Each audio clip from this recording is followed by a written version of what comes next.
හරි අපි තුමු මේක කියලා මේක හරි 2x plus 2y හරි මේවා එකක් දුන්නාම ඔයාලා කරන්නේ කොහමද දෙක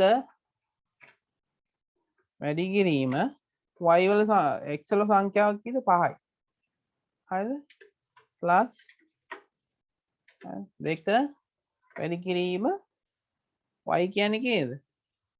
10යි හරිද මේක මෙහෙම තියන්න බෑනේ මේකට පුතේ ඔයා දානවා වරහන් දෙකක් නැත්නම් වැරදිනේ මේ වගේ වරහන් දාන්න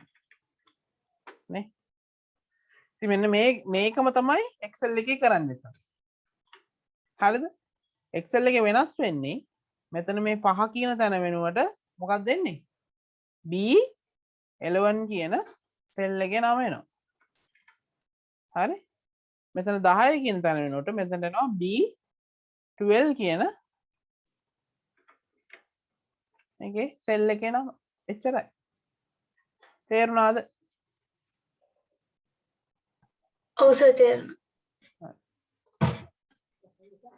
අනිත් ඒවා හදලා කියන්න